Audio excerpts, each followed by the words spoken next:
मराठवाडा आणि विदर्भानंतर आता मुंबईतल्या ज्या कमजोर जागा आहेत तिथं लक्ष केंद्रित केलं असल्याचं समोर आलेलं आहे.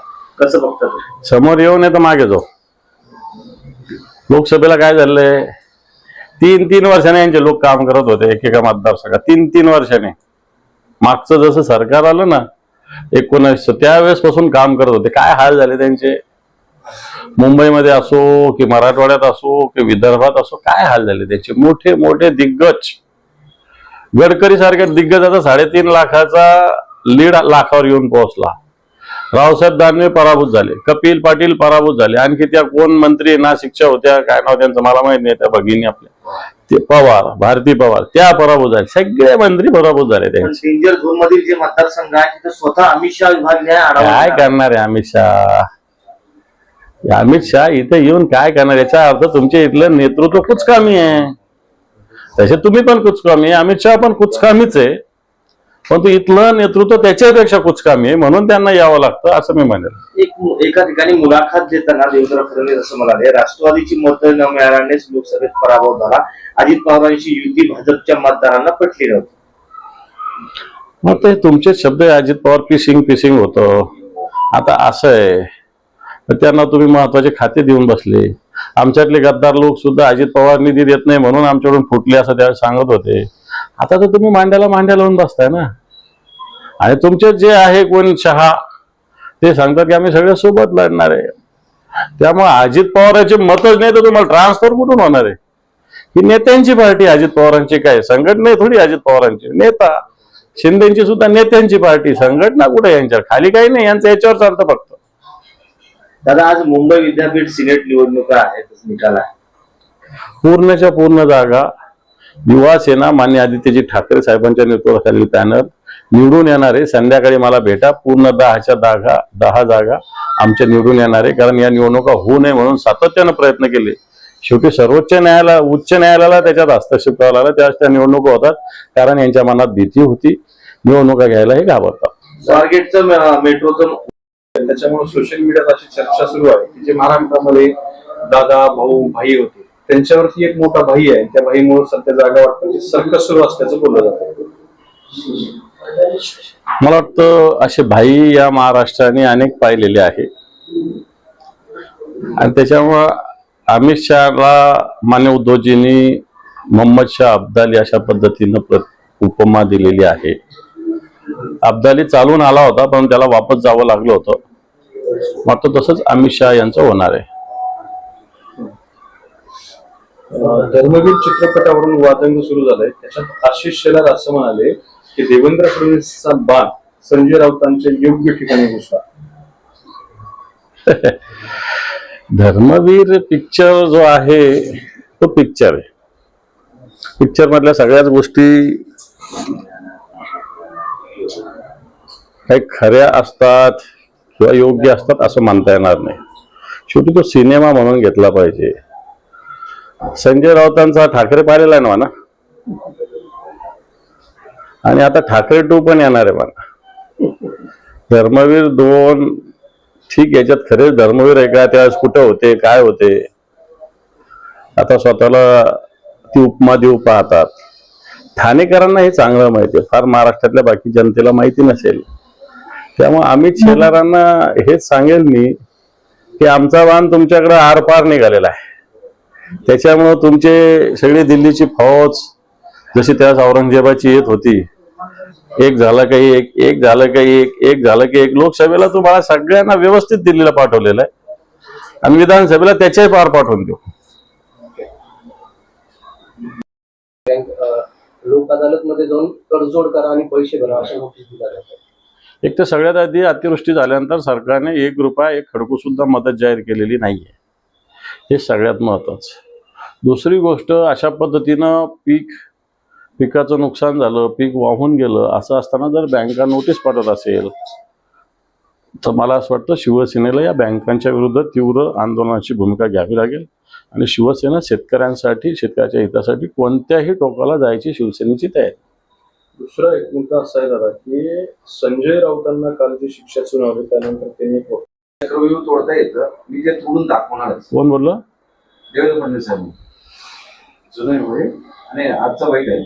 आता नेहमी नेहमी नेहमी तेच वक्तव्य करतात. त्यांच्याकडे काय जास्त भाषा भांडार नाहीये. जसं उद्धवजींकडे आहे बाजार बनगे, कलंक तसं काही शब्द भांडार फडणवीसांकडे नाहीये. म्हणून तेच ते मी अभिमन्यू, मी अभिमन्यू, मी अभिमन्यू. अरे तुमचेच लोक तुम्हाला ढकलतायत, बाकी लोक नाही ढकलतायत. तुमच्या चक्रव्यामध्ये तुमचेच लोक तुम्हाला अडकवतात, विरोधक नाही अडकवत. संजय राऊत हा थर्ड ग्रेडचा नेता आहे असं आशिष शेलार म्हणाले.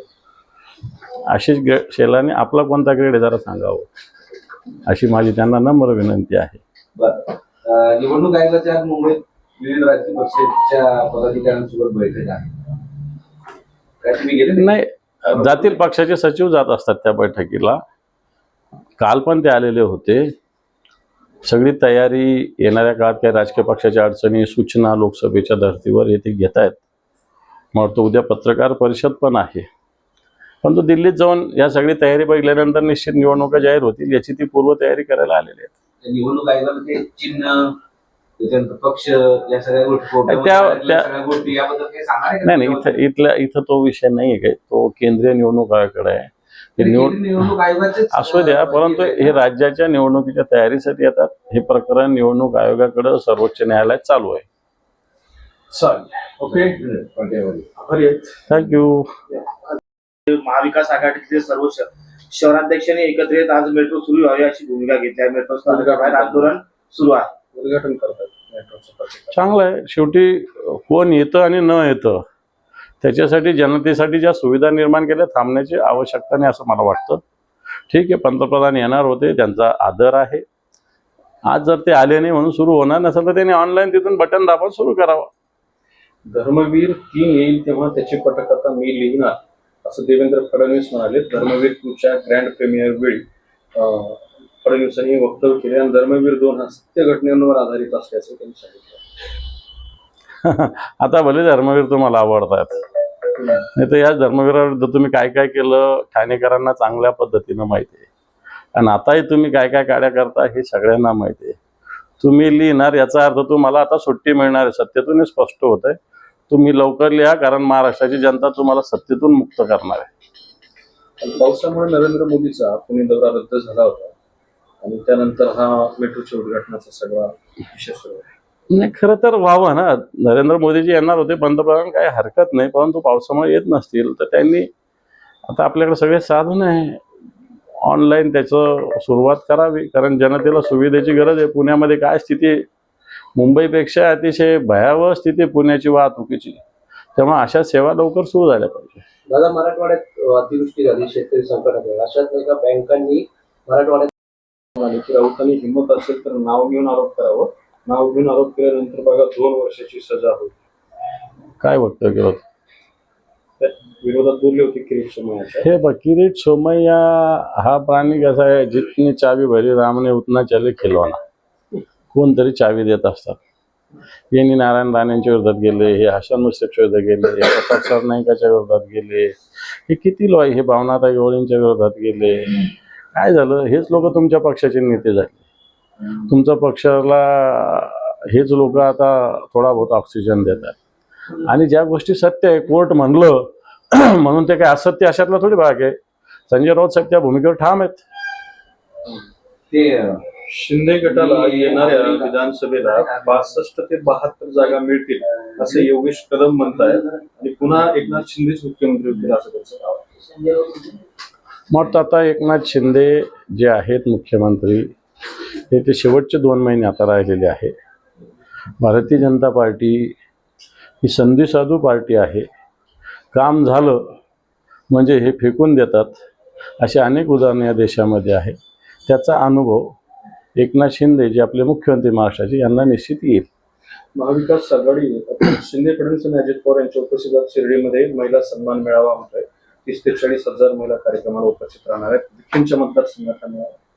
हे सगळं सरकारी खर्चाने गावगावचे तलाठी, ग्रामसेवक, कृषी सहाय्यक, अंगणवाडी सेविका, खरं तर मी ती भूमिका तुमच्या माध्यमातून मांडू इच्छितो. अंगणवाडी सेविका आणि आशा सेविकांना गर्दी जमवण्याचं एक साधन राज्यातल्या मंत्र्यांनी केलेलं आहे. कोणताही कार्यक्रम असो, परवा आपल्या इथे काही कार्यक्रम होता, धनंजय मुंडे यांना होता, अंगणवाडी सेविका या, आशा सेविका या. का? तुम्ही जमा करा ना, तुमच्या पक्षाला मानणाऱ्या महिला असतील त्यांना जमा करा ना. तुम्ही या सगळ्या भगिनींना का जमा करता काम सोडून? आणि म्हणून अशा पद्धतीनं जर महिला जमा करणार असेल सरकारी खर्चाने, तर मला ते महाराष्ट्रात सगळीकडे करतं. यांनी जनता दरबारी आधी केलं होतं काय, शासन आपल्या दारी, तर शासनाने यांनाच घरी पाठवलं. आता किती करा सन्मान, महिलांना माहिती आहे किती सन्मान करतात त्यांचा. फडणवीस साहेब आणला होता जेव्हा संभाजीनगरला मेळावा झाला भाजप पदाधिकाऱ्यांचा, त्यामध्ये आपलं कोणी काही वाकडं करू शकत नाही, आपला विजय निश्चित असेल असं ते कार्यकर्त्यांना मार्गदर्शन हे करतात. कोणत्याही पक्षाचा नेता आपल्या कार्यकर्त्याला आपला विजय निश्चित म्हणत होता. 400 पार हे लोकसभेला म्हणत होते, आता 45 पार ते म्हणत होते. किती वाढल्या त्यांना? 9 जागा. तेव्हा कार्यकर्त्याचं मनोबल, परंतु आता भारतीय जनता पार्टीच्या कार्यकर्त्यांचं मनोबल भारतीय जनता पार्टीच्या नेत्यांनीच खाली नेले, बाकीच्यांनी नाही नेलेलं आहे. बाकीच्यांनी नेलं कारण भारतीय जनता पार्टीचे आता नेते कोण आहे? विखे पाटील भारतीय जनता पार्टी नेते, प्रवीण दरेकर भारतीय जनता पार्टी नेते, प्रसाद लाड भारतीय जनता पार्टी, असे नेते आहेत आता. मग असे नेते असल्यावर भारतीय जनता पार्टीचे जुने कार्यकर्ते काय यांच्या नेतृत्वाखाली काम करणार का? अजून काय आहे का?